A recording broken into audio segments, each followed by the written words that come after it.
Интерфейсът на новия органайзер е променен. Целта е да се осигури на клиента бърз достъп до всички основни функции.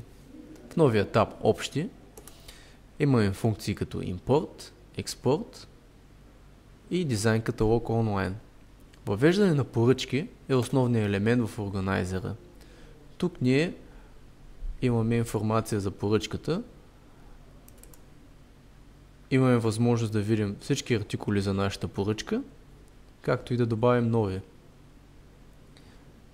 Можем да добавим данни и да направим нов калкулационен принцип. Можем също така да набавим справки, да пресметнем цената на поръчката и да извлечем файлове за разкрой. Елементният менеджер е внедрен в новия органайзер.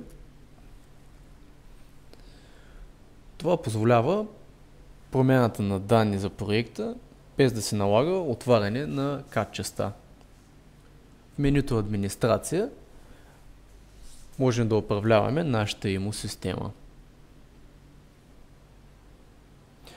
Обработката на поръчки е изключително улеснена благодарение на новия интерфейс на органайзерът.